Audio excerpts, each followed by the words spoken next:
నమస్తే, welcome to Suman TV. నేను మీ యామ్ని. ప్రస్తుతం మనతో ఉన్నారు ప్రముఖ ఆధ్యాత్మికవేత్త జ్యోతిషరత్న శ్రీమతి కోనాల భాగ్యలక్ష్మి రెడ్డి గారు ఉన్నారు. అమ్మతో మాట్లాడి మనకున్న సందేహాలను అడిగి తెలుసుకుందాం. నమస్తే అమ్మా. నమస్తే అమ్మా.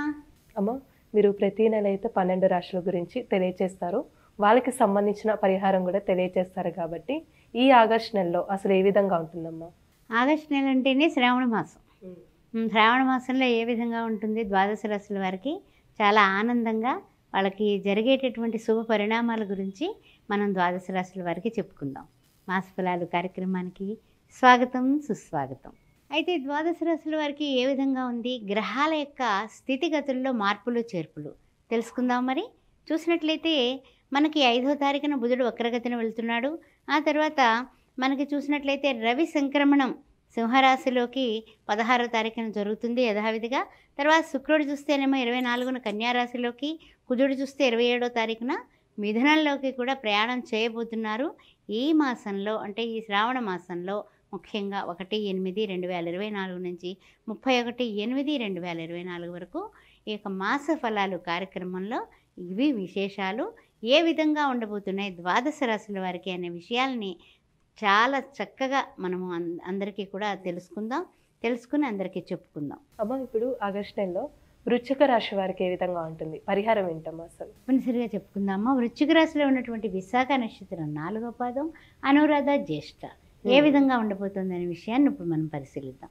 ముఖ్యంగా వృశ్చిక రాశి వారికి వక్రంలో ఉన్నటువంటి శని భగవానుడు, ఆ తర్వాత చూసినట్లయితే కనుక పంచమంలో రాహువు, ఈ విధంగా గోచారీత్యా కుజుడు గురుడు కూడా వీళ్ళకి ఏమిటంటే కనుక 7th హౌస్లో ఉన్నారు.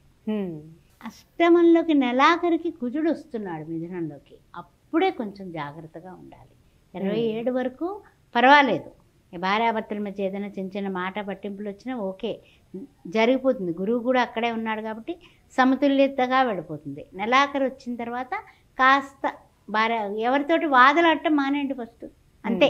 అప్పటికి జాగ్రత్త పడపడండి.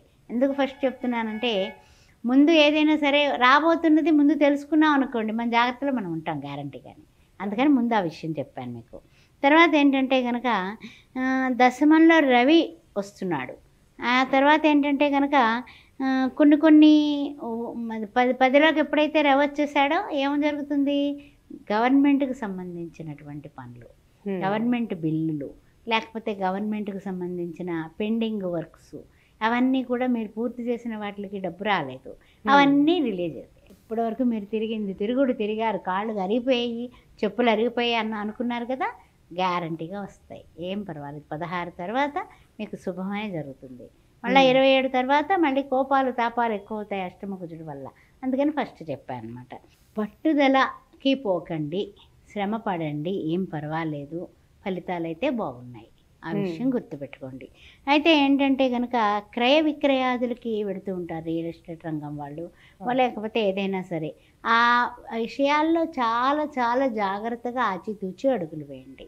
ఎందువల్ల అంటే కొన్ని విషయాల్లో అవతల వాళ్ళు చెప్పినటువంటి మాటల్లో కానీ విషయంలో కానీ ఏమీ లేకపోయినా కూడా వాళ్ళు బిల్డప్ చూసి మనం గబుక్కున పొరపాటు పడి చౌకగా వస్తుందనేసి పప్పులో కాలేస్తే ఆ తర్వాత మనకి ఏ విధంగానే అది మన అనుకూలం ఉండదు, ధనాన్ని నష్టపోయే కార్యక్రమం ఉంటుంది. అందువల్ల జాగ్రత్త జాగ్రత్త జాగ్రత్త.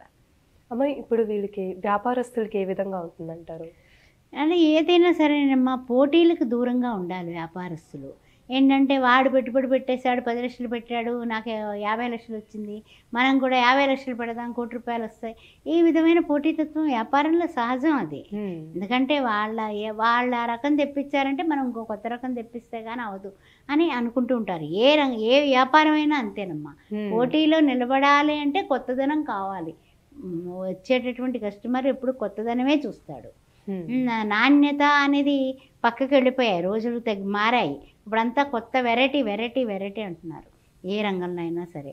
అందువల్ల ఏ వ్యాపారం అయినా సరే నూతనత్వానికి పెద్దపీట వేస్తున్నారు. కాబట్టి పోటీకి వెళ్ళకుండా మీరు మీ ఎంతవరకు ఈ వస్తువులు మన దగ్గర పెడుతున్నాయి, ఎంతవరకు పెట్టుబడి పెట్టచ్చు అనే అంచనాలు అయితే మీకు ఉంటాయి కదా, ఆ అంచనాల ప్రకారం మీరు వెళ్ళండి.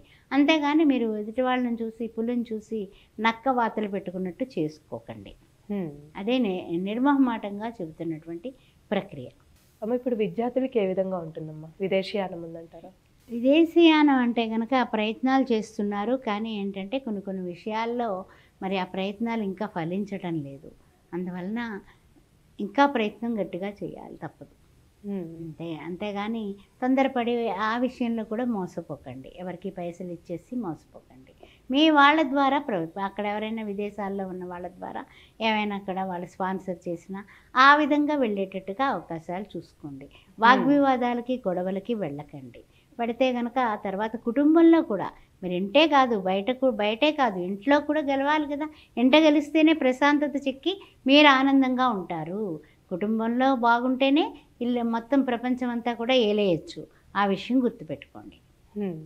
వివాహాది శుభకార్యాల విషయానికి వచ్చినట్లయితే కనుక వివాహాది శుభకార్య విషయాల్లో కొంచెం ఆచితూచి మాట ముచ్చట వరకు వచ్చి కొన్ని సంబంధాలు ఆగే సూచనలు కనపడుతున్నాయి. అందువల్ల బాధపడొద్దు, తొందరపాటు నిర్ణయాలు తీసుకోవద్దు. మీరు ఎంక్వైరీ చేసుకోవడానికి సమయం చిక్కిందని ఆనందించండి అంతే. అంతేగాని నిరాశపడద్దు. ఏం పర్వాలేదు, ఇది కాకపోతే ఇంకో సంబంధం అవుతుంది. అసలు వీళ్ళు ఎలాంటి వాళ్ళు అన్నీ అనుకున్న తర్వాత ఎందుకు తర్వాత చెప్తామంటున్నారు అనే విషయాన్ని మీరు గట్టిగా పరిశీలన చెయ్యండి. అంతేగాని ఇప్పుడు అయిపోవాలి, ఎలా అన్న అయిపోవాలి, రావణంలో చేసేయాలనుకున్నాం అని కంగారు పడకండి. ఇది మన మంచిగా అనుకోండి అంతే. అమ్మ వీళ్ళకి సంబంధించిన పరిహారం అంటే ఏంటమ్మా? పరిహారం అంటేనమ్మా ముఖ్యంగా చెప్పాలంటే కనుక వీళ్ళకి సంబంధించినటువంటి బలం పెరగాలి. అంటే ఏంటంటే వీళ్ళకి శని భగవానుడు అర్ధాశ్రమంలో వక్రగతిన ఉండడం వల్ల ఆ తర్వాత పంచమ రాహువు వల్ల కొన్ని ఇబ్బందులు ఉన్నాయి. శనివారాలు చేయటం, శనివారం నాడు తప్పనిసరిగా నీలాంజన సమాభాసం రౌపుత్రం యమాగ్రజం ఛాయా మార్తాండ సంభూతం తమ నమామి శనిచ్చరం అని చేసుకుంటూ నవగ్రహాల చుట్టూ 9 ప్రశ్నలు చేయాలి. రావి చెట్టు దగ్గర నువ్వుల నూనెతో నల్ల ఒత్తు వేసి చక్కగాని కింద ఉప్పు పోసి ఆ నువ్వుల నూనె వేసినటువంటి ఆ దీపారాధన చేసి అక్కడ 45 నిమిషాలు కూర్చొని మీకు జేబులో డబ్బులు మీకు ఎంతవరకు కుదిరితే అంతవరకు అక్కడ ఉన్నటువంటి బిచ్చగాళ్ళకి ఒక్కొక్క మనిషికి భోజనానికి సరిపడా ఎంతమందికి ఇవ్వగలిగితే అంతమందికి ఇస్తూ ఉండండి ప్రతి శనివారం కూడా. ఈ యొక్క మనలో ఉన్నటువంటి ఏదైతే మన గ్రహములు సానుకూలత లేదు కదా, అవన్నీ కూడా తగ్గిపోతాయి. మంచి పరిహారం తెలియజేస్తారమ్మా. ధన్యవాదాలు. ఓం శ్రీ మాత్రే నమః.